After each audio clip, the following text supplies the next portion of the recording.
할렐루야. 주일 예배에 나오신 여러분을 삼위 하나님의 이름으로 환영하고 축복합니다. 이 시간 영광받기 합당하신 하나님께 찬양으로 영광 돌리며 나아가도록 하겠습니다. 아버지 사랑 내가 노래해 고백하도록 하겠습니다.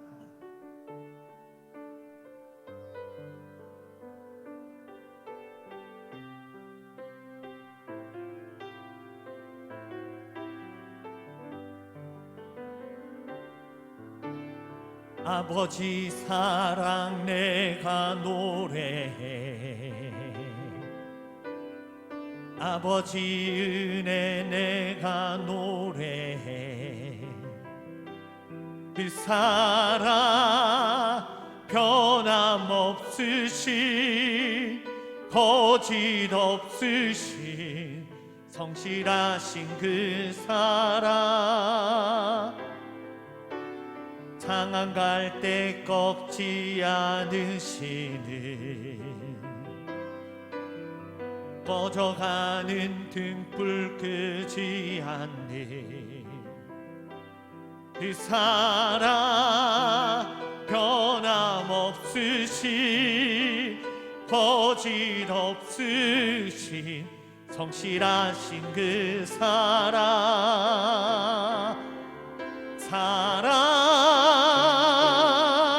그 사랑 날 위해 죽으신, 날 위해 다시 사신 예수 그리스도, 다시 오실 그 사랑, 죽음도 생명도 천사도 하늘의 어떤 권세도 끊을 수 없는 영원한 그 사랑 예수.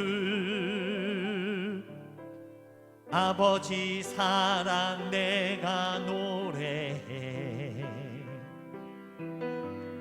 아버지 은혜 내가 노래해.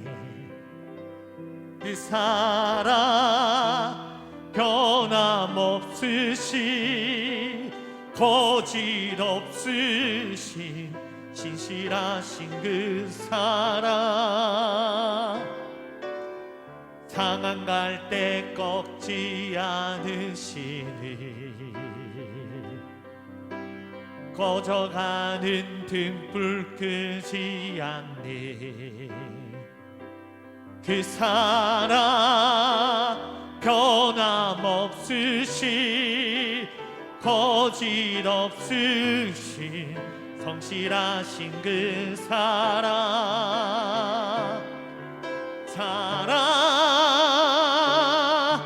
그 사랑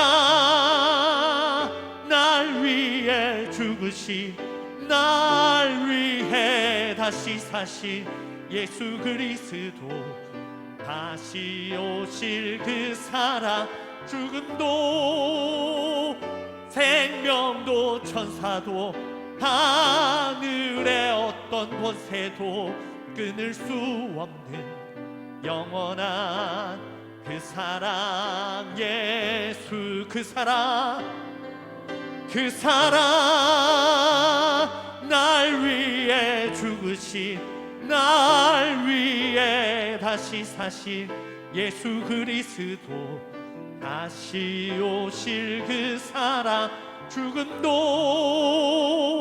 생명도 천사도 하늘의 어떤 권세도 끊을 수 없는 영원한 그 사랑 예수. 영원한 그 사랑 예수. 할렐루야.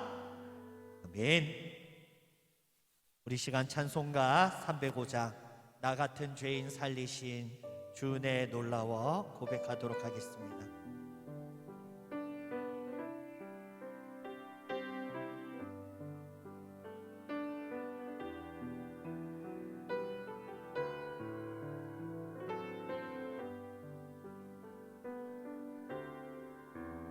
나 같은 죄인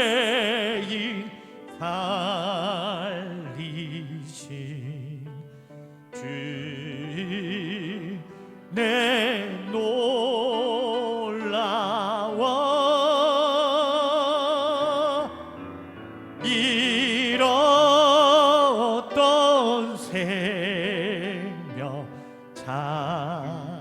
찾았고 광명을 얻었네. 인 죄악에서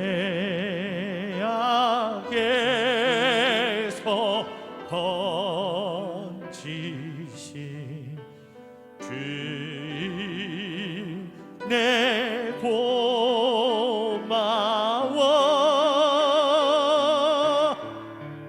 나 처음 믿은 그 시간 귀하고 귀하다. 이제껏 내가 산 것도 주님의 은혜라. 또 나를 장차 온양에 인도해 주시리.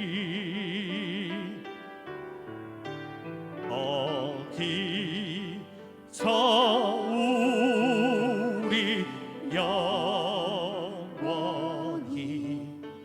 주님의 은혜로 해처럼 밝게 살면서 그 찬양하리라.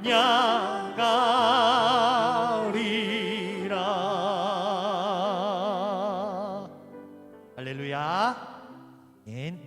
찬송가 265장 주 십자가를 지심으로 고백하겠습니다.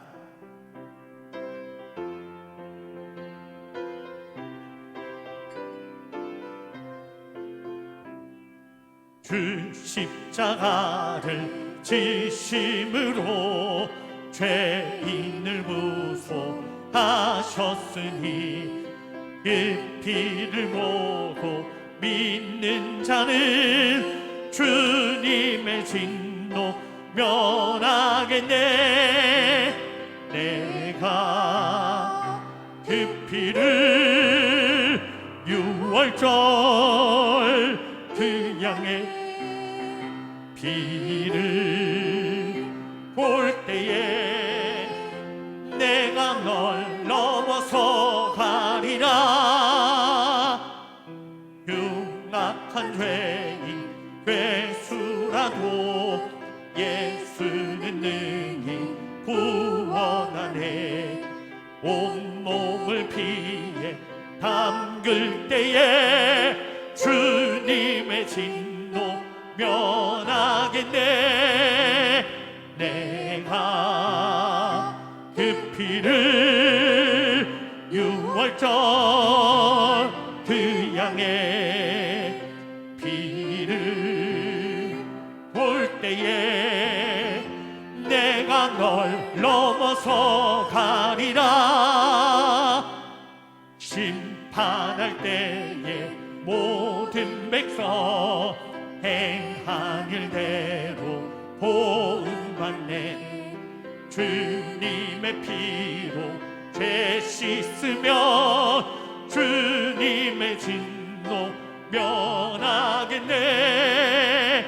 내가 그 피를 유월절 그 양의 피를 볼 때에 내가 널 넘어서 가리라.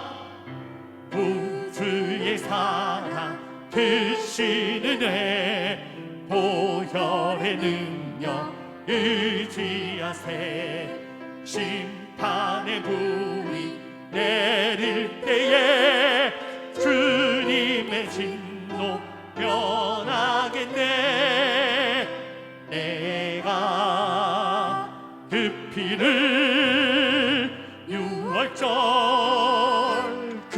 향해 비를 볼 때에 내가 널 넘어서 가리라. 할렐루야. 아멘.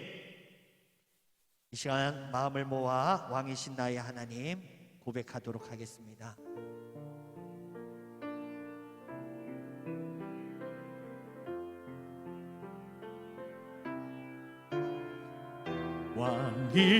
왕이신 나의 하나님, 내가 주를 높이고 영원히 주의 이름을 송축하리이다.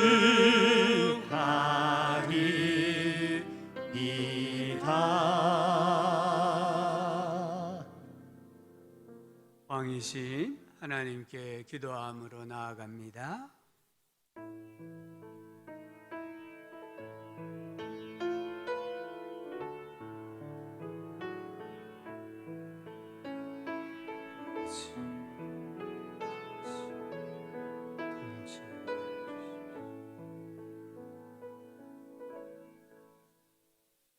찬송가 288장입니다.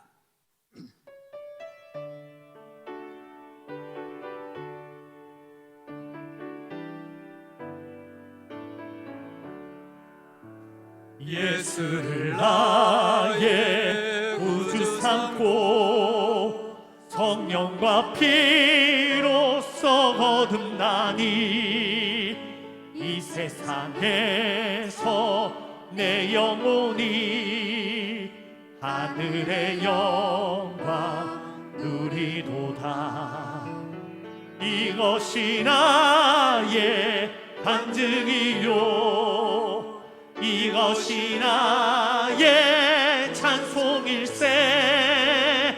나 사는 동안 끊임없이 구주를 찬송하리로다.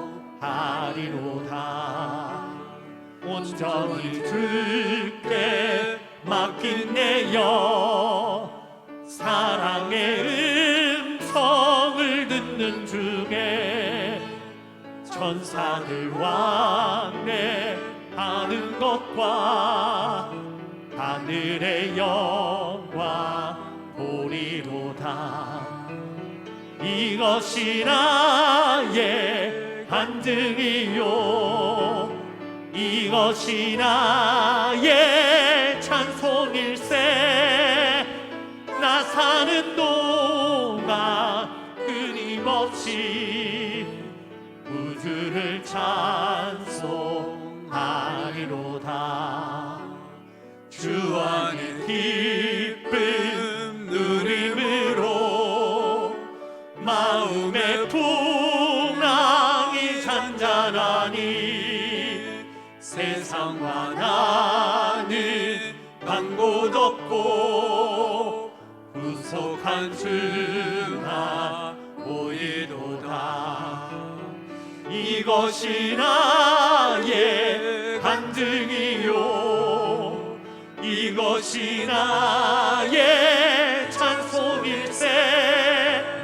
나 사는 동안 끊임없이 구주를 찬송하리로다.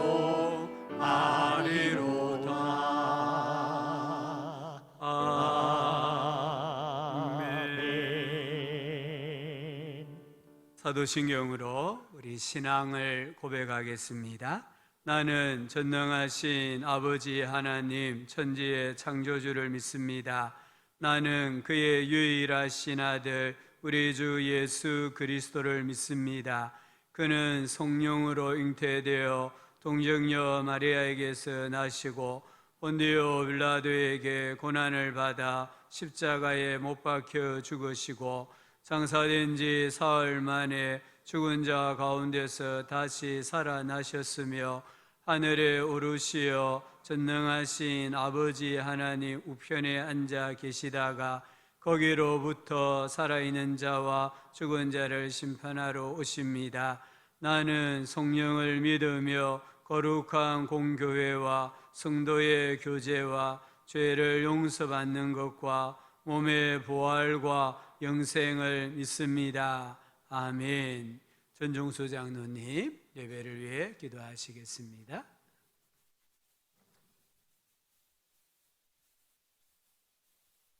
온 우주의 창조자이시며 역사의 참 주인이 되시는 하나님 아버지, 거룩한 주일 하나님 앞에 나와 예배드릴 수 있도록 하여 주신 은혜 참으로 감사합니다. 이 예배를 통하여 하늘의 풍성한 은혜로 충만하게 하여 주시고 주님 앞에 나온 성도들의 몸과 마음을 새롭게 하여 주셔서 다시 세상 속에 살아갈 새 힘을 공급받는 복된 시간이 되게 하여 주시옵소서. 이 시간 십자가에서 흘리신 예수님의 거룩한 보혈의 공로를 의지합니다. 예배드리기에 합당치 않은 허물과 죄악된 우리의 모습을 주님의 보혈로 깨끗하게 하여 주시고 오직 마음과 정성을 다하여 신령과 진정으로 예배드릴 수 있도록 성령님 도와주시기를 기도합니다. 만물의 마지막이 가까웠으니 그러므로 너희는 정신을 차리고 근신하여 기도하라. 지구 곳곳에서 이상기후로 인한 자연재해 현상이 일어나고 코로나19는 변이 바이러스로 인해 끝을 알 수 없는 상황으로 가고 있습니다. 국제 정세는 더욱 혼란하여 아간 탈레반이 정권을 차지하여 사람들을 공포와 두려움에 떨게 하고 있습니다. 또한 국내의 불안한 정치, 경제적 상황도 성남 파도와 같이 유동치고 있습니다. 이런 혼란한 세상 속에서도 흔들리지 않도록 하나님께서 붙들어 주시고 하나님의 통치 아래에서 안정을 찾아가며 새롭게 시작되게 하옵소서. 주님 오실 이 마지막 때에 저희를 하나님의 자녀로 삼아주시고 이 시대를 위한 기도의 중보자로 하나님의 뜻을 이끌어나갈 사명자로 세워주셨습니다. 그러나 우리가 어떠한 힘도 능력도 없을 뿐만 아니라 각자의 삶의 무게도 보고하는 지극히 연약한 인생인 것을 주님께서는 너무도 잘 아십니다. 이런 우리를 통하여 일하시기를 원하시는 주님, 오직 여호와 하나님을 의지하고 바라봄으로 하나님의 뜻이 우리의 비전이 되고 예수님의 성품이 우리의 인격이 되며 성령님의 능력을 힘입어 이 땅의 사명자로서 근신하여 기도하며 사랑하고 봉사하며 살아가게 하여 주시옵소서. 역사의 참 주인이신 하나님 아버지, 우리의 간구와 기도를 들어주시고 부르짖는 소리에 응답하여 주셔서 우리의 답답한 형편들이 해결되고 다시 일상을 되찾으며 하나님의 공의가 이 땅 가운데 가득하게 하시고 성경적인 바른 가치관들이 하나님의 사람들을 통해 바로 세워지기를 소망합니다. 영원한 교회를 주님 손에 붙들어 사용하여 주셔서 복음의 소식이 널리 전파되며 주님의 사랑이 우리 교회 지체들을 통해 지역사회의 강물처럼 흘러가게 하여 주시고 영원한 교회에 속한 모든 성도들과 가정들이 시냇가에 심은 나무처럼 영육간의 풍성한 은혜를 공급받으며 감사함이 넘치게 하여 주시옵소서. 아버지 하나님, 우리 교회 안에 병든 지체들을 예수 이름의 권세로 치유하여 주시고 인생의 상처와 슬픔에 빠진 지체들에게 하늘의 기쁨으로 충만하게 하여 주시기를 원합니다. 우리 교회의 교육기관들에 속한 믿음의 다음 세대들을 기억하여 주시고 이들이 말씀 앞에서 바로 서며 든든히 자라게 하여 주시옵소서. 군 복무로 학업과 직장일로 떠나 있는 자녀들을 기억하여 주시고 예배의 자리, 믿음의 자리에 있게 하여 주시옵소서. 세계 각국에서 복음의 사명을 감당하는 선교사님들을 이 어려운 상황 가운데에서도 성령님께서 긴밀한 도우심으로 지켜주시고 함께하여 주시옵소서. 이 시간 말씀을 전하시는 전성수 담임 목사님 위에 이 시간 하늘의 문을 여시사 성령 충만하게 하시고 영육간에 강건하게 하셔서 하나님의 말씀을 잘 감당하게 하여 주시옵소서.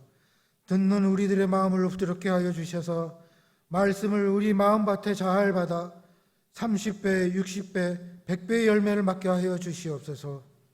오늘 예배 가운데 주님 홀로 영광 받아 주시고 여기 모인 우리에게 은혜가 충만한 예배가 되도록 인도하여 주시옵소서. 모든 말씀 예수 그리스도의 이름으로 기도드립니다. 아멘.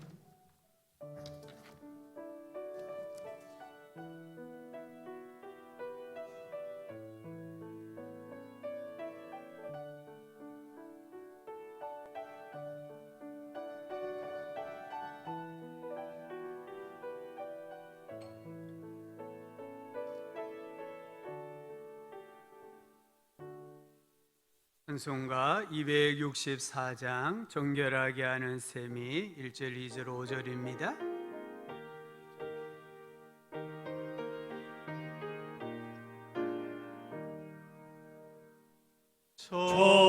정결하게 하는 셈이 나의 앞에 있도다.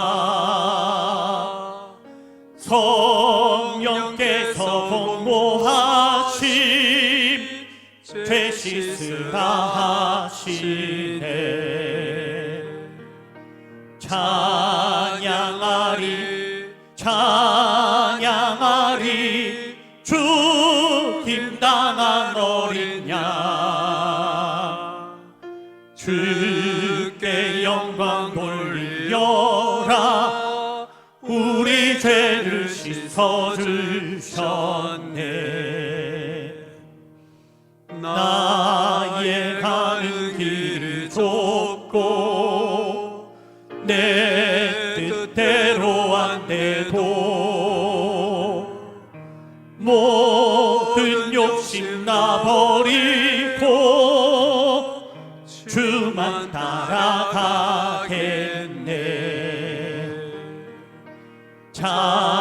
찬양하리 찬양하리 죽임당한 어린 양.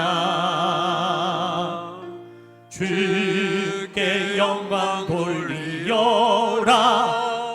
우리 죄를 씻어주셨네. 성부 하나님께 영광, 성부 하나님께 영광, 성자 예수께 영광, 성령님께 또한 영광 모두 돌려드리세.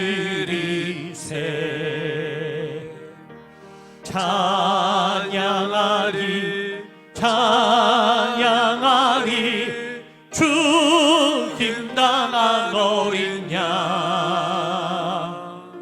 주께 영광 돌리어라. 우리 죄를 씻어주셨네.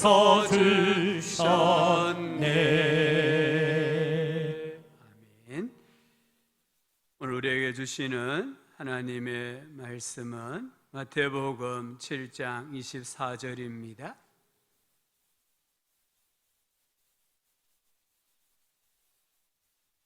신약 성경 마태복음 7장 24절부터 29절까지 말씀을 교독하여 읽겠습니다.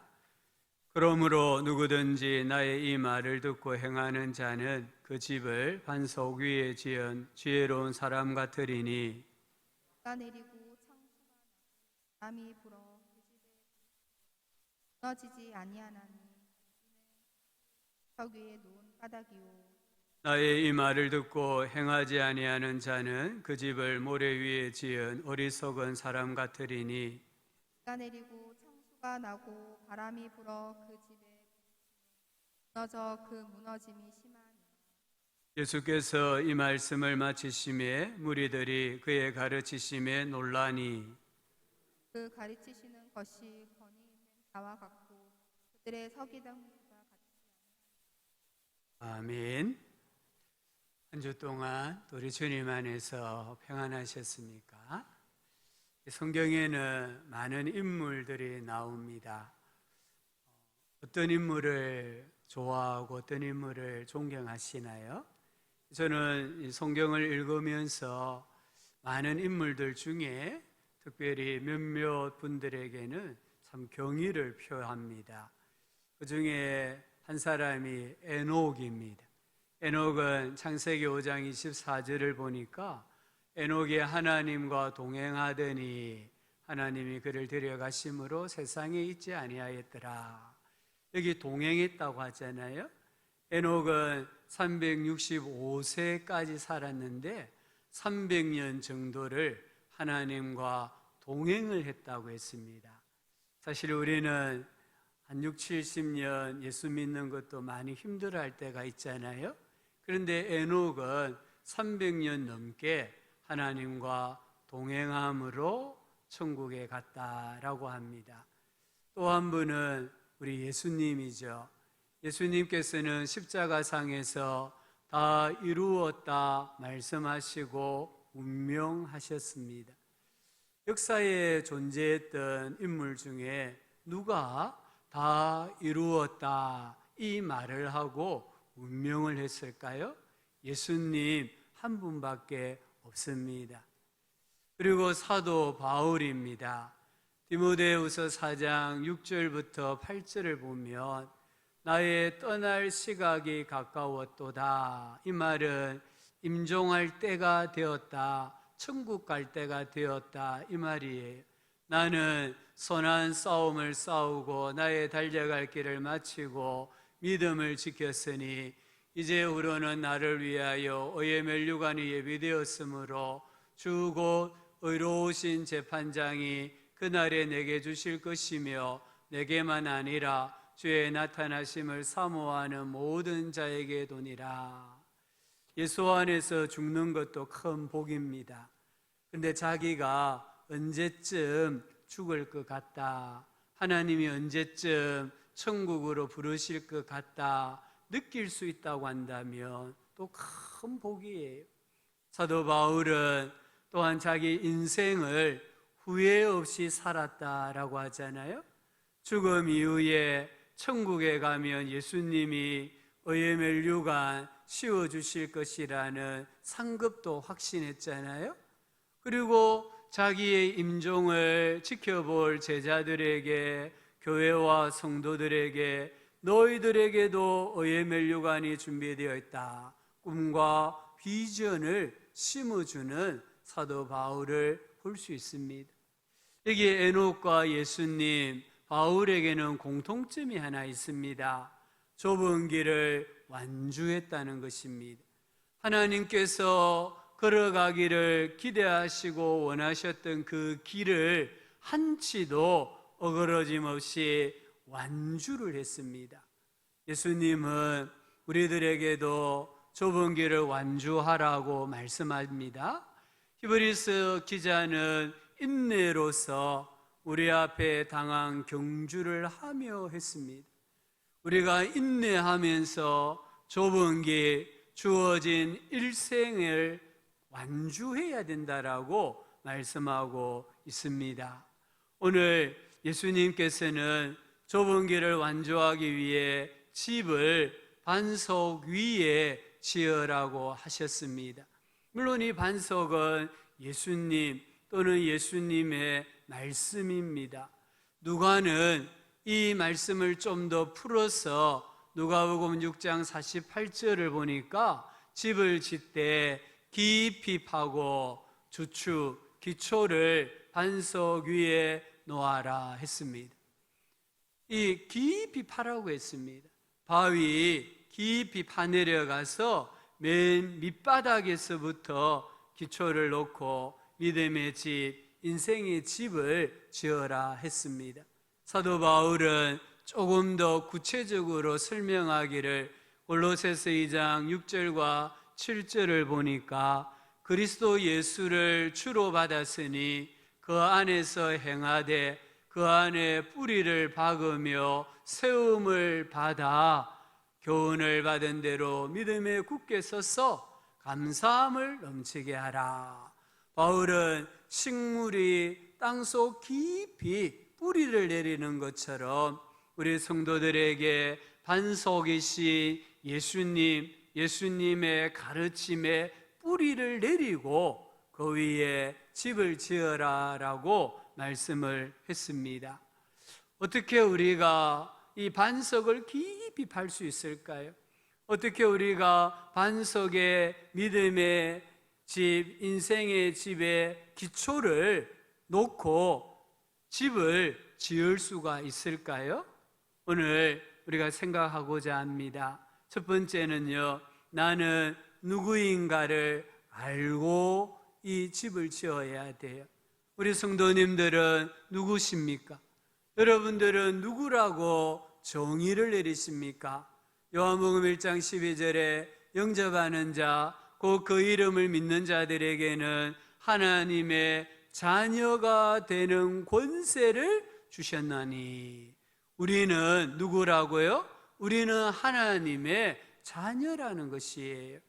또 로마서 8장 15절 16절에 너희는 양자의 영을 받았으므로 우리가 하나님을 뭐라고 부릅니까? 아빠, 아버지라고 부르짖느니라. 성령이 친히 우리의 영과 더불어 우리가 하나님의 자녀인 것을 증언하시나니.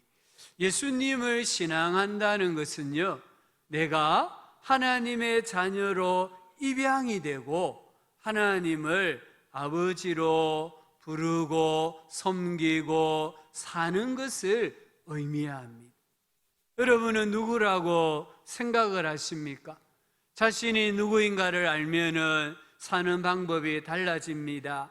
의식주가 달라지고 비전이 달라지고 운명과 모든 관계의 맺음이 달라지게 되어 있습니다. 이런 이야기가 있습니다. 염소떼가 갓 태어난 새끼 호랑이를 데려다가 키웠습니다. 당연히 염소가 먹는 풀을 먹였고요. 이 새끼 호랑이도 당연히 음메 염소 소리를 냈대요. 큰 호랑이 한 마리가 이 염소떼를 덮쳤습니다. 다른 염소들은 다 도망을 갔는데 새끼 호랑이는 도망하지 않고 그 자리에 멍하니 서 있었대요. 이 새끼 호랑이를 본 호랑이가 놀라서 물었답니다. 뭐야? 너 염소들과 같이 사는 거야? 그러니까 새끼 호랑이가 하더래. 호랑이가 너무 화가 나서 계속해서 이 새끼 호랑이에게 말을 하는데 그때마다 새끼 호랑이는 이렇게 대답을 하더래요. 이 호랑이가 새끼 호랑이를 데리고 호숫가에 갔습니다. 그러면서 모습을 비춰주면서 봐라, 너와 나는 같이 생기지 않았느냐? 너는 염소가 아니라 호랑이다. 그런데 또 이 새끼 호랑이가 이러는 거예요. 이 큰 호랑이가 이 새끼 호랑이를 데리고 동굴로 갔습니다. 동굴에 가니까 아직 피가 뚝뚝 떨어지는 사슴고기가 있었습니다. 큰 호랑이가 살점 한 점을 뜯어 자기가 먹고 또 이 한 점을 뜯어서 새끼 호랑이에게 주면서 야, 먹으라고 했어요. 그러니까 새끼 호랑이가 말하기를 나는 채식주의자인데요, 헛소리 하지 마라. 그러면서 이 살점 한 덩어리를 억지로 이 새끼 호랑이 입에 쑤셔 넣어버렸어요. 그러니까 새끼 호랑이는 처음 육고기를 먹다 보니까 목이 막히고 캑캑댔대요. 그래도 억지로 씹어서 삼켰대요. 그러자 이 새끼 호랑이 입에서 소리가 안 나오고 맹수와 같은, 정말 호랑이가 내야 될 그 소리, 보효라고 하죠. 맹수의 소리를 내더래요. 그 순간에 염소라는 과거가 떨어져 나가더라, 이런 이야기가 있습니다. 호랑이라도 풀을 뜯어 먹으니까 염소소리 내잖아요.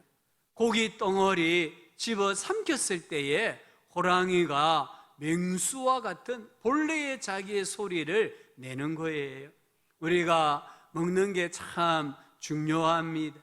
송충이는 솔잎을 먹어야 한다, 이 말은 사실은 부정적인 말이에요. 그런데 송충이가요, 가랑잎을 먹으면은 나무에서 떨어져 죽는데요. 송충이는 살기 위해서는 솔잎만 먹어야 된대요. 우리는 하나님의 자녀잖아요. 하나님의 자녀, 하나님을 나의 아버지라고 부르는 성도가 먹어야 될 양식이 있습니다. 그 양식은 하나님의 말씀입니다. 육의 사람들은 이 육의 양식 먹잖아요. 우리도 육을 가지고 있기 때문에 식사를 하셔야 돼요. 그런데 이 육의 양식만으로는 우리의 영이 살 수가 없어요. 우리 사람은 영적인 존재입니다. 그래서 영이신 하나님의 말씀을 먹어야 돼요. 이 말씀을 먹는다는 것은 읽고 듣고 행한다 이 말이에요. 아모스 8장 11절 이하에 보면은 주 여호와의 말씀이니라 보라 날이 이를지라 내가 기근을 땅에 보내리니 양식이 없어 주림이 아니며 물이 없어 가람이 아니요 여호와의 말씀을 듣지 못한 기갈이라. 하나님께서 이 땅에 말씀을 듣지 못한 영혼은 기갈한다는 거예요. 기근을 느낀다는 거예요. 말씀을 듣지 못하면은 아무리 힘 있는 청년이라도 아무리 아름다운 여성이라도 다 갈아여 쓰러지리라 말씀을 하셨습니다. 예수님께서도 이 돌을 떡으로 만들라라는 마귀의 시험 또는 유혹을 받았을 때에 사람이 떡으로만 사는 것이 아니다. 사람은 하나님의 모든 말씀으로 살아야 한다라고 하셨잖아요. 우리는 떡이 필요합니다. 이 육체를 보존하고 가꾸기 위해서 육의 양식이 필요합니다. 동시에 우리는 하나님의 자녀이기 때문에 영의 양식을 먹어야 돼요. 사도 바울이 임종을 앞두고 디모데에게 너는 내게 속히 오라고 합니다. 내가 올 때에 드로아 가보의 집에 자신이 맡겨둔 겉옷을 가지고 오고 책을 가지고 오는데 특별히 가죽 종이에 쓴 책을 가져오라고 해요. 이게 가죽 종이에 쓴 책은 아마 구약 성경이었을 거예요. 바울은 죽음의 직전까지 그가 정말 임종을 맞이하면서까지도 사랑하고 붙들었던 게 하나님의 말씀이었다는 것을 우리에게 가르쳐 줍니다. 하나님의 사람은 하나님의 말씀을 먹어야 됩니다. 우리가 하나님 부르시는 그날까지 하나님의 말씀을 사랑하고 읽고 묵상하고 암송하고 지켜 행함으로 영혼이 건강한 인생, 범사가 잘 되는 인생이 되기를 예수님의 이름으로 축복합니다. 두 번째, 우리가 이 좁은 길을 완주하려면 기본기에 충실해야 돼. 자신이 누구인가를 알았다고 한다면 기본기에 충실해야 돼요. 운동선수들마다 기본기가 다르잖아요. 육상선수들은 이 앉아있는 자세, 스타트하기 위해서 취하는 자세가 제일 중요하답니다. 축구선수는 또 야구선수는 농구선수는 다 연마해야 될 기본기가 다르잖아요. 우리가 하나님의 자녀이기 때문에 우리가 연마해야 될 기본기가 무엇입니까? 우리 인생의 기본기, 신앙생활의 기본기가 무엇입니까? 물질이 아닙니다. 부동산이 아닙니다. 권력이나 명예가 아닙니다. 이러한 것들은 우리 인생에 유익한 것이고 우리의 삶을 편리하게 만들어주지만 불신자들이 생각하는 것처럼 인생을 세워주는 기둥이 절대로 될 수가 없어요.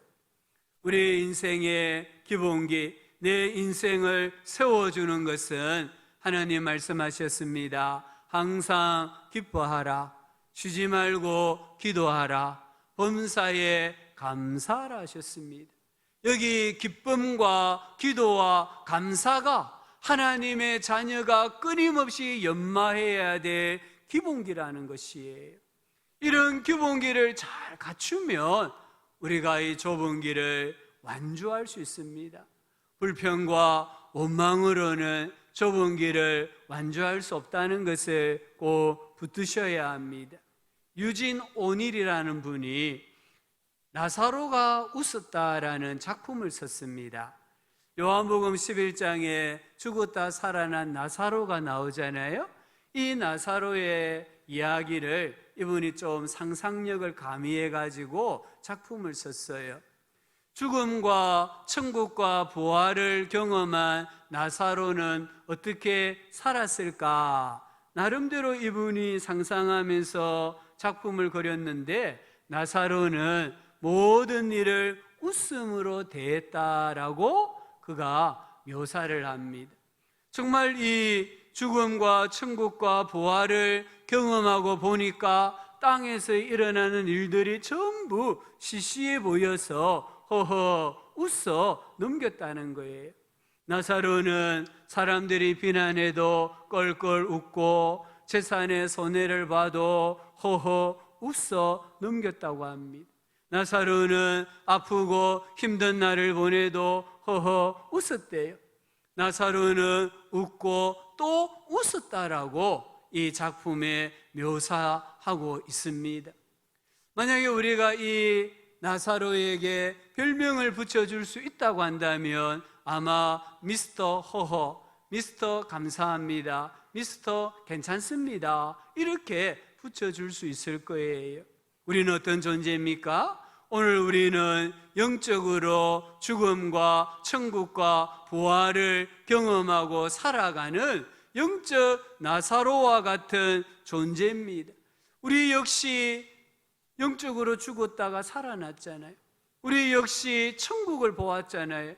우리 역시 지금 부활의 생명을 가지고 살아가잖아요. 그러면 하나님의 자녀들의 별명도 미스터 허허, 미스터 괜찮습니다, 미스터 감사합니다라고 불신자들에게 불려져야 할 만큼 기뻐하고 기도하고 감사하는 삶을 살아야 합니다. 에베소서 5장 18절 이하에 우리의 삶을 가리켜서 시가 있고 찬송이 있고 노래가 있고 감사가 있다고 했습니다. 정말 예수 믿는 사람들은, 성령이 충만한 사람들은, 말씀이 내 안에 풍성한 사람들은 시가 있고 노래가 있고 찬송이 있고 감사가 있는 그런 감사하는 삶을 산다라고 말씀해요. 새는 날아가면서 뒤돌아보지 않는다고 하잖아요. 이 말이 무슨 말일까요? 새가 왜 날아가면서 뒤를 돌아보지 않을까요? 제 나름대로 이렇게 해석을 해보았습니다. 새는 불평하지 않는다. 새는 비교하지 않는다. 새는 앞만 보고 간다. 그래서 새의 눈에 보이는 것은 전부 다 처음 보는 것이, 전부 다 새로운 것이에요. 그래서 새들이 감탄사를 바라는 거예요. 새의 소리가 있잖아요. 이 새의 소리는 우리는 울음소리라고 하는데 저는 그렇게 생각하지 않습니다. 새가 보는 것들이 다 새로운 것이니까 새가 지금 감탄사를 바라는데 새들마다 하나님이 주신 고유의 음색으로 지금 소리를 내는 것이에요. 우리 성도님들이 앞만 바라볼 때에, 우리 성도님들이 좁은 길만 앞만 보고 걸어갈 때에 우리 인생도 감탄사의 연속입니다. 우리 인생에 감탄사가 많이 있어야 돼요. 여러분의 인생의 문장 구호 가운데 느낌표가 많아야 됩니다. 매일매일 매 순간순간이 느낌표로 채워질 때에 우리는 하나님 앞에서 기뻐하고 기도하고 감사하면서 이 좁은 길이 아무리 좁아져도 넉넉히 지나갈 수 있다는 것을 붙드시고 그렇게 살아가실 수 있기를 주의 이름으로 축복합니다. 기본기 훈련에서 가장 힘든 게 뭘까요? 기본기를 훈련할 때에 끊임없이 코치가, 감독이 주문하는 게 있다고 합니다. 힘을 빼라는 거예요. 그래서 세 번째는 좁은 길을 완주하려면 힘을 빼야 돼요. 살아가면서 저 역시 마찬가지인데요. 하나님 앞에서나 또는 목회를 하면서 사람과의 관계에서 힘을 뺀다는 게 참 어려운 것 같아요. 자꾸만 모르게 힘이 들어가는 것 같아요. 힘을 빼야 되는데 힘을 뺀다는 것이 무엇입니까? 예수님께서는 누구든지 나를 따라오려거든 자기를 부인하고 자기 십자가를 지고 나를 따를 것이라 하셨습니다. 여기 자기를 부인하는 게 힘을 빼는 거예요. 내 생각이 있습니다. 뜻이 있습니다. 주장이 있습니다. 그러나 하나님의 뜻이 무엇인가를 발견했을 때에는 내 뜻과 내 생각과 내 주장을 포기하는 것, 그게 자기를 부인하는 것이에요. 쉽습니까? 아닙니다. 어렵습니다. 내가 신앙생활을 하면 할수록, 내가 예수님에 대하여 배우면 배울수록, 교회 직분을 받으면 받을수록 힘들고 어려운 게 몸에서 힘을 빼는 거예요. 그런데 이게 힘을 빼지 않고 오히려 자꾸 힘을 채우려고 하고 힘을 과시하려고 하는 거예요. 기억하셔야 됩니다. 내가 강하면 예수님이 안 나타납니다. 내가 강하면 은혜를 못 받습니다. 내가 강하면 내 영혼은 메마른 땅이 됩니다. 메마른 땅에 평생 씨앗 뿌려도요 열매가 안 맺어요. 싹은 날 수 있어요. 꽃은 필 수 있어요. 그러나 열매가 없습니다. 성경에 100배의 열매를 맺은 땅은요 부드러운 땅이에요. 그래서 100배, 60배, 30배 열매를 맺거든요. 내가 약하면 약할수록 하나님의 은혜가 부어지고 그 은혜를 누리고 간직하고 살아갈 수가 있습니다. 사도 바울은 이 영적 원리를 깨달았어요. 그래서 그가 좁은 길을 걸어가면서 자기 몸에 힘이 들어올 때마다 교회와 성도들에게 이렇게 고백했습니다. 고린도전서 15장 8절에 나는 만삭되지 못하여 난 자와 같다. 자기를 칠삭둥이라고 말하는 거예요. 자기를 나는 불완전한 사람이다라고 고백하는 거예요. 그래도 안 되니까 사도 중에 가장 작은 자다. 사도 중에 어쩌면 제일 큰 자가 바울이에요. 가장 일을 많이 했어요. 그런데 몸에 힘을 빼기 위해서 나는 사도들 중에 가장 작은 자입니다 고백합니다. 그래도 몸에 힘이 들어가니까 모든 성도 중에 지극히 작은 자보다 더 작은 자입니다. 이 말은 문법적으로 안 맞아요. 지극히 작은 자는 최상급이거든요. 그런데 그것보다 더 작은 자는 존재할 수 없어요. 그런데도 바울은 나는 지극히 작은 자, 성도들 중에 지극히 작은 자보다 더 작은 자입니다 라고 합니다. 그래도 안 되니까 뭐라고 말합니까? 죄인 중에 내가 괴수입니다. 죄인 중에 내가 제일 죄가 많은 죄인입니다. 우두머리입니다. 그래도 때로 몸에 힘이 들어가요. 그러니까 뭐라고 말합니까? 나는 날마다 죽노라. 여러분, 죽은 자 시신은요 아무리 권세를 갖다 줘보세요, 아무리 억만금을 갖다 줘보세요, 죽은 자 시체는 그것을 가지고 힘을 안 줘요. 힘을 줄 수가 없어요. 그래서 바울은 저는 날마다 죽는 사람입니다 그렇게 하면서까지 이 좁은 길을 걸어가면서 몸에 힘을 빼려고 고군분투했던 사람이에요. 힘을 뺀다는 것은 겸손을 말합니다.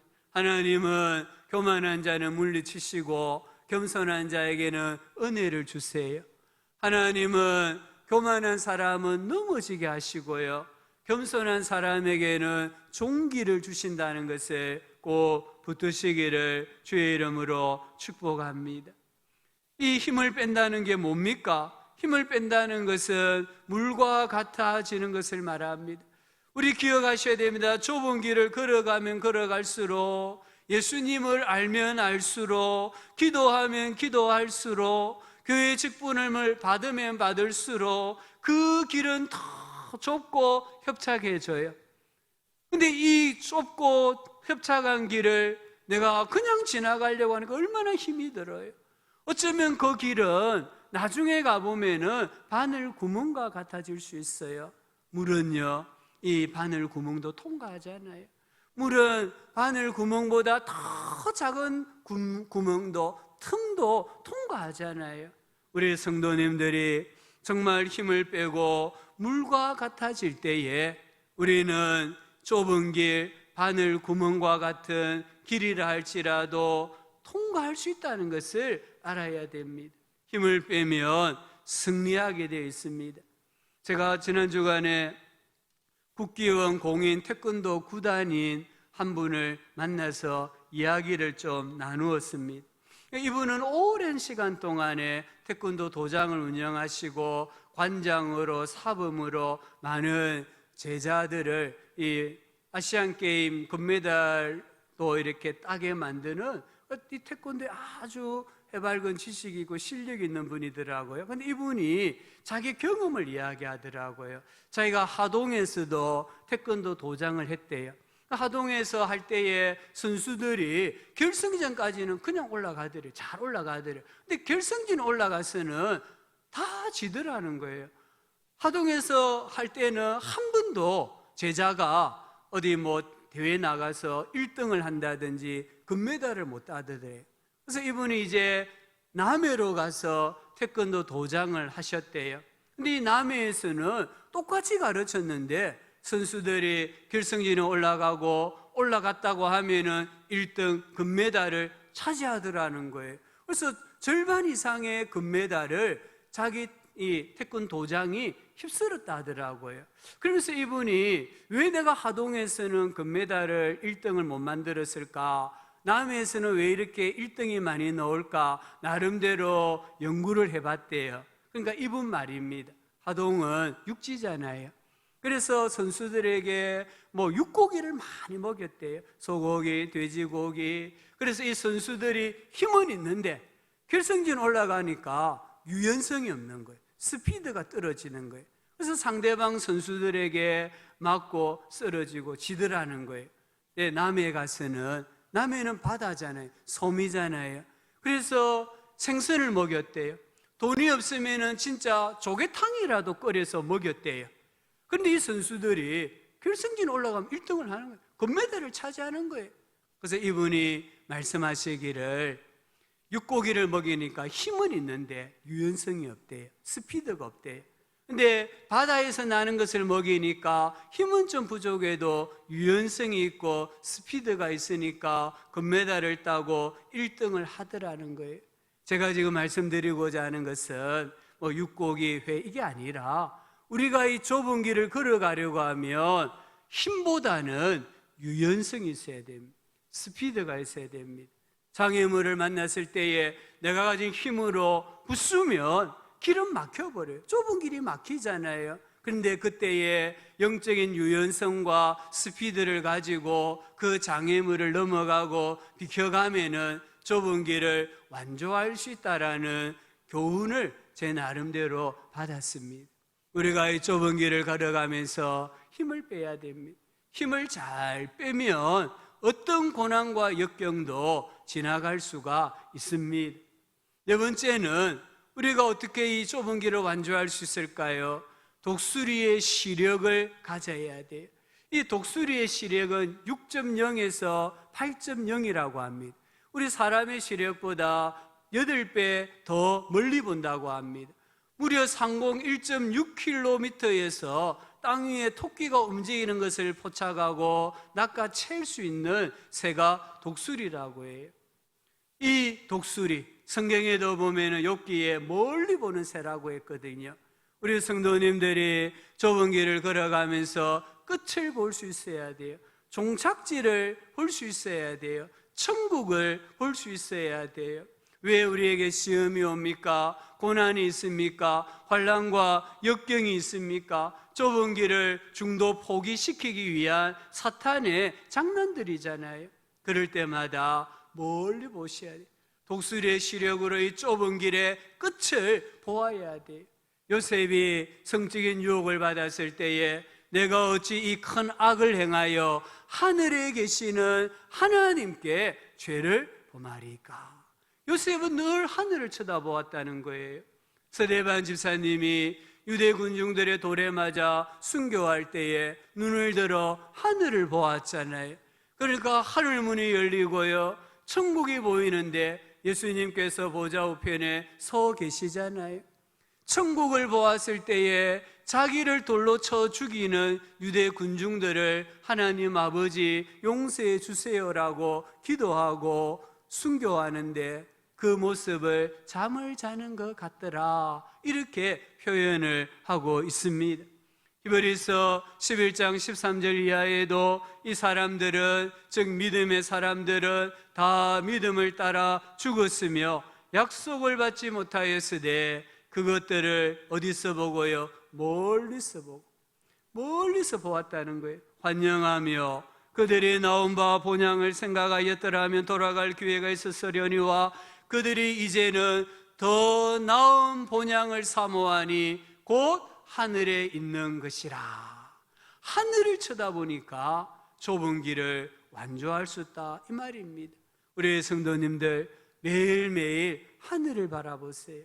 우리가 땅만 바라보지 마시고요, 아침에 일어나면 하늘을 쳐다보세요. 그리고 천국의 복락을 생각하세요. 예수님의 십자가를 생각하고 다시 오실 영광스러운 예수님을 생각하고 최후의 그리스도의 심판대를 생각하고 그 자리에서 받을 면류관을 생각하고 고대하면서 이 좁은 길을 걸어간다면 우리는 넉넉히 이기고 승리하는 삶을 살아갈 수 있습니다. 마지막으로 거룩한 결심을 해야 됩니다. 이 좁은 길을 우리 모두가 지금 걸어가고 있어요. 이미 걸어간 분들도 계세요. 이 길을 걸어가면서 항상 마음에 우리가 생각해야 될 것은, 하나님은 내가 어떻게 살기를 원하시는가입니다. 하나님은 내가 어떤 일을 하면은 기뻐하실까? 하나님은 내가 어떤 일을 하면 좋아하실까? 이런 것들을 늘 염두에 두고 살아야 돼요. 우리 예수님께서 평생에 염두에 두셨던 것은 하나님의 뜻대로였습니다. 아버지의 뜻대로 이루어지는 게 예수님의 소원이었습니다. 사도 바울은 내가 살든지 죽든지 자기 몸에서 그리스도가 존귀하게 되기를 소망했습니다. 자기가 살든지 죽든지 인생 가운데 어떤 일을 만나든지 예수님만 드러나고 예수님만 영광을 받으신다면 나는 좋다, 이렇게 생각을 했다는 거예요. 우리 종교개혁가들은 우리 개신교의 기본적인 믿음을 5가지로 정리하고 우리에게 유산으로 물려주었습니다. 그 5가지를 다스 솔라라고 합니다. 이 다 라틴어로 되어 있는데요, 첫 번째가 솔라 스크립투라입니다. 오직 성경입니다. 우리의 삶의 잣대는 전통도 아니고 유전도 아니고 사람들의 인습도 아니고 성경이라는 거예요. 성경이 우리의 삶의 가장 중요한 기준이라는 거예요. 두 번째는 솔루스 크리스투스, 오직 그리스도입니다. 우리가 구원을 받을 수 있는 유일한 길은 십자가에서 역사상 존재했던 존재할 모든 사람들의 죄값을 다 지시고 우리의 구원을 완전히 이루신 예수님의 공로를 덧입는 것밖에 없다. 이게 오직 그리스도예요. 세 번째는 솔라 그라티아, 오직 은혜입니다. 이 십자가의 공로를 덧입을 수 있는 것은 전적으로 하나님의 선물이라는 거예요. 이 은혜는 선물을 뜻하거든요. 네 번째는 솔라 피데, 오직 믿음. 이 구원의 은혜를 받을 수 있는 통로는 오직 믿음이라는 거예요. 사람의 어떤 공로가 아닙니다. 선행이 아닙니다. 오직 믿음으로 오직 은혜를 받아서 구원을 받을 수 있습니다. 마지막 5번째가 솔리 데오 글로리아, 오직 하나님께 영광. 우리의 삶의 모든 목표는 오직 하나님께만 영광을 돌려드리는 것이에요. 이런 아름다운 유산을, 믿음을 우리에게 물려줬거든요. 이 5가지의 어떤 표어가, 5가지의 솔라가 우리의 신앙생활에 있어서 정말 잣대가 되고 표어가 될 때에 우리는 좁은 길을 온전히 걸어갈 수 있습니다. 이렇게 산 사람이 18세기 미국의 부흥운동을 주도했던 조나단 에드워즈 목사님. 이 조나단 에드워즈는 회심을 경험하고 18살입니다. 18살에 나는 앞으로 이렇게 살겠다라고 인생의 좌우명을 70개나 정했다고 해요. 그리고는 매일 영적 일기를 쓰면서 나는 지금 이렇게 살고 있는가 점검하고 회개하고 다시 도전을 하면서 평생을 살았습니다. 이 가운데 첫 번째가 무엇이냐면요, 나의 전생애 동안 하나님의 영광과 나 자신의 행복과 유익과 기쁨에 세상에 도움이 되는 것이면 무엇이든지 하자입니다. 두 번째가 하나님의 영광에 도움이 되는 것이 아니면 어떤 것이라도 절대로 하지 말자. 이 조나단 에드워즈는 하나님께 영광이 된다고 한다면 내가 어떤 희생을 치르더라도 하자라는 거예요. 반대로 하나님께 영광이 되지 않는다고 한다면 내게 어떤 유익을 가져다 준다 할지라도 절대로 하지 말자라는 거예요. 이런 결심을 했다는 겁니다. 그리고 또 한 가지 더 보면은 신앙만이 나의 행동에 영향을 미치도록 하자였습니다. 내 신앙에 유익이 되느냐, 내가 이렇게 행동했을 때 신앙의 성장이 되느냐 되지 않느냐를 가지고 그가 모든 행동을 기준을 삼았다 이 말이에요. 이렇게 살았을 때에 그 후손들이 오늘날 미국 역사에서 얼마나 번성하고 번영하고 강성했는가를 우리에게 지금 증언해 주고 있지 않습니까? 오늘 말씀 28절 29절을 보면은 이제 이 산상수훈의 최종 결론이고 말씀을 들은 무리의 반응입니다. 그게 뭐라고 말씀합니까? 이 무리들이 그의 가르치심에 놀라니. 여기 놀랐다고 합니다. 여기 놀랐다 이 말은 상대방 주먹에 한 대 맞아가지고 혼수 상태에 빠졌다 이 말이에요. 예수님의 이 가르침이 얼마나 강했으면 마치 큰 주먹에 한 대 맞아가지고 지금 정신을 못 차리는 것과 같이 되었다 이 말이에요. 예수님의 말씀은 영혼의 혁명을 일으키고요, 예수님의 말씀은 생활에 혁명을 일으키는 권세 있는 말씀이었다라고 증거하고 있습니다. 이 예수님 지금도 살아 계십니다. 이 예수님은 지금도 우리에게 말씀을 들려주고 계십니다. 오늘 우리 성도들이 지금 이 예수님의 가르침대로 산상수훈대로 삶을 살아낸다고 한다면 지금도 세상 사람들은 놀랄 것입니다. 세상 사람들은 교회의 모습을 보고, 세상 사람들은 성도들의 삶을 보고 마치 한 대 얻어맞아서 혼수 상태에 빠진 것처럼 그들은 정신을 잃고 주님을 찬송하고 주님께로 돌아오는 역사가 일어날 것이에요. 2000년 전의 역사가 지금도 일어날 수 있다는 것을 우리가 붙들어야만 합니다. 미국의 근래에 마이애미에서 아파트 붕괴 사고가 있었습니다. 이 아파트는 1981년에 건축이 되었다고 합니다. 우리가 아는 것처럼 콘크리트 건물은요 50년은 강화 기간이라고 해요. 이 굳어지는 기간이에요. 그리고 50년은 지탱하는 기간. 그러니까 콘크리트로 건물을 지으면 그게 제대로 지었다고 하면 100년은 가는 건물이래요. 근데 이 아파트가 10초 만에 무너지고 말았습니다. 전문가들이 조사를 해보니까 1990년도부터 지어진 지 10년째 되던 때부터 집안이 2mm, 매년 2mm, 2cm 아닙니다. 매년 2mm씩 주저앉았다는 거예요. 그래서 그게 30년이 되니까 건물을 지탱할 수 없어서 이 건물이 와르르 무너지고 만 거예요. 우리는 다 집을 짓는 사람들입니다. 우리 인생은 집을 짓는 사람들이, 우리는 지금 집터를 은혜로 불화받았습니다. 예수 그리스도입니다. 이 집터 위에 어떤 집을 어떻게 지을 것인가는 각자의 몫입니다.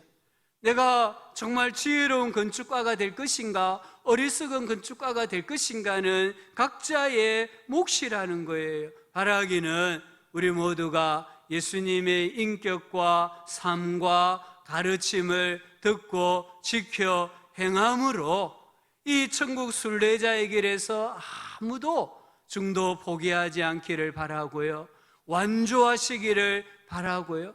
우리가 하나님 앞에 섰을 때에 잘했다, 착하고 충성된 종아, 수고했다면서 준공필 인정을 받을 수 있는 믿음의 집, 인생의 집을 지어가는 그런 지혜로운 건축가가 되실 수 있기를 예수님의 이름으로 축원합니다.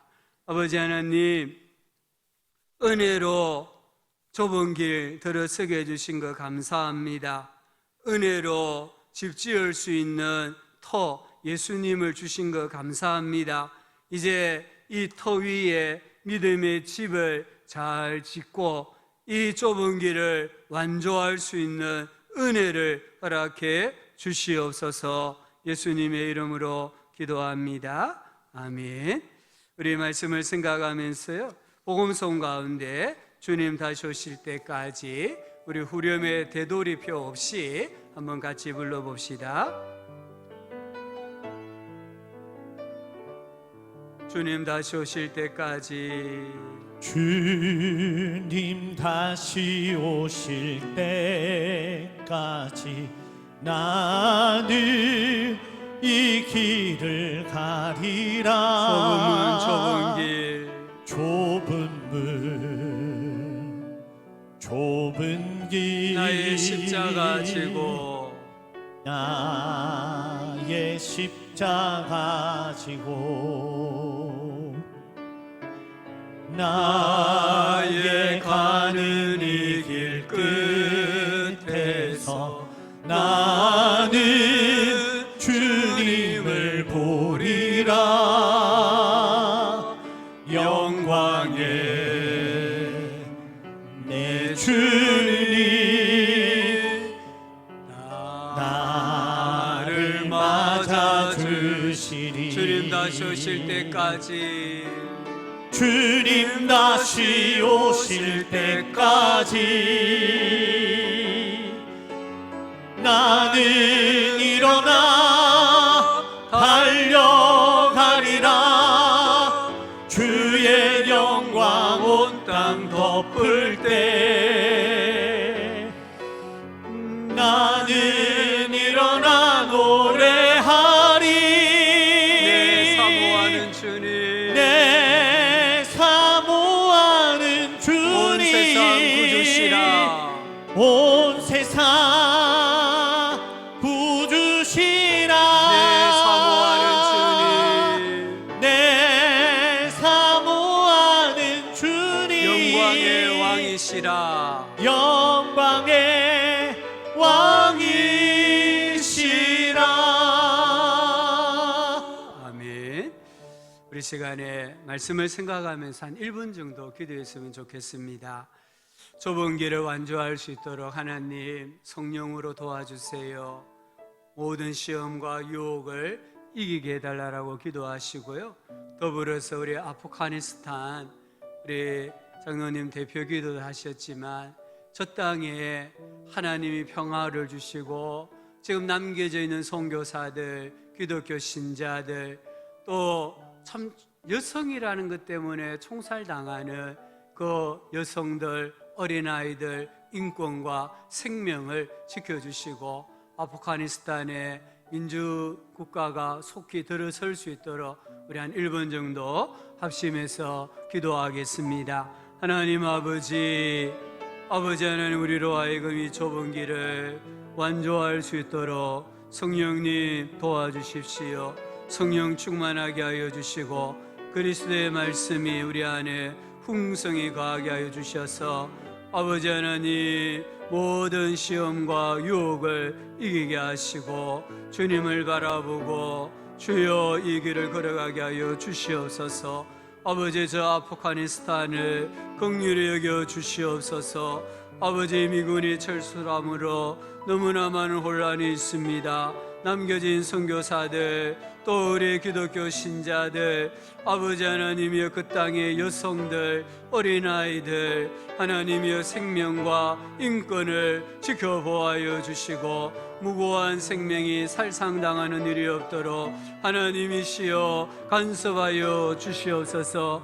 그 땅에 속히 신앙이 들어가게 하여 주시고 예수가 들어가게 하여 주시고 성경이 들어가게 하여 주시고 아버지 민족 국가가 수립되어질 수 있도록 은혜 내려 주시옵소서. 하나님 아버지 감사합니다. 주님 앞에 나올 수 있는 은혜 주시고 믿음 주신 거 감사합니다. 또 주님 앞에 귀한 예물 드리게 해주시니 감사합니다. 이 예물 믿음의 고백으로 드려 싸우리 드린 손길들을 기억하시고 주의 은혜와 사랑과 축복으로 함께하여 주시옵소서. 우리 성도님들 영혼의 잘됨과 지범사가 잘되고 강건해지는 축복이 이 한 주간의 우리 생애에 계속되게 하여 주시옵소서. 또 이 한 주간도 살아갑니다. 믿음으로 온전히 이 좁은 길을 걸어가게 하여 주시옵소서. 예수님 이름으로 기도합니다. 아멘. 광고 말씀 주보 참고해 주십시오. 6번에 함께 기도합시다. 7가지 기도 제목, 우리 좀 코로나가 잠잠해질 때까지 기도하면 좋겠고요. 여기에 보태서 아프가니스탄의 이 질서와 평안을 위해서 또 우리가 기도하기를 원합니다. 교우 소식에 보면은 입원하신 분들 계시네요. 속히 치유와 회복을 위해서 기도해 주시고요. 이번 주 토요일에 우리 두 가정이 결혼식이 있습니다. 먼저 저희 가정의 자녀도 이번 주 토요일 창원에서 결혼식이 있고요. 우리 김재옥 집사님, 장칠수 집사님 가정의 은주 양도 이번 주 토요일 12시 30분에 해운대에서 결혼식이 있습니다. 교회 차는 김재옥 집사님 가정으로 운행을 합니다. 그래서 식장에 가셔서 축하해 주실 분들은 교회 11시 반까지 오시면은 교회 차로 다녀오실 수 있겠습니다. 그래서 이 코로나가 4단계인데 무탈하게 두 가정이 결혼식을 마칠 수 있도록 기도해 주시고요. 장례 마침 또 장례를 치르고 있는 가정도 있으니까 또 위로해 주시고 기도해 주시기 바랍니다. 다른 광고들은 주보를 참고해 주십시오. 기도하겠습니다. 구주 예수님의 은혜와 하나님 아버지의 사랑과 성령 하나님의 영원토록 함께하여 주시는 은혜가 오늘 주신 말씀을 따라서 이 좁은 길을 완주하기를 소망하고 결심하고 다짐하면서 다시 좁은 길을 걸어가기 위해 세상으로 나아가는 모든 성도들의 삶과 천국 순례의 여정 가운데 몸된 교회 위에 영원토록 함께 있을지어다. 아멘. 아버지,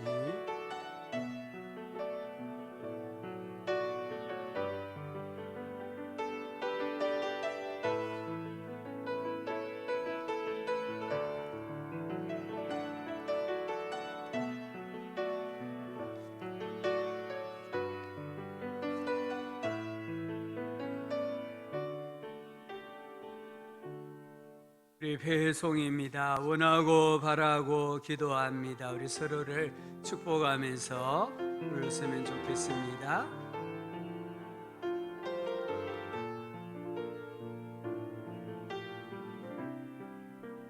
이 세상을 살아가는 동안에 나의 힘을 의지할 수 없으니 기도하고 낙심하지 말 것을 주께서 참 소망이 되심이라.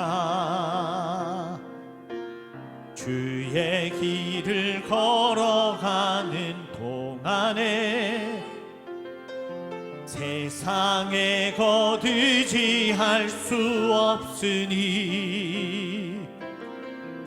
감사하고 낙심하지 말 것을 주께서 참 기쁨이 되심이라. 하나님의 꿈이 나의 비전이 되고 예수님의 성품이 나의 인격이 되고 성령님의 권능이 나의 능력이 되길 원하고 바라고 기도합니다.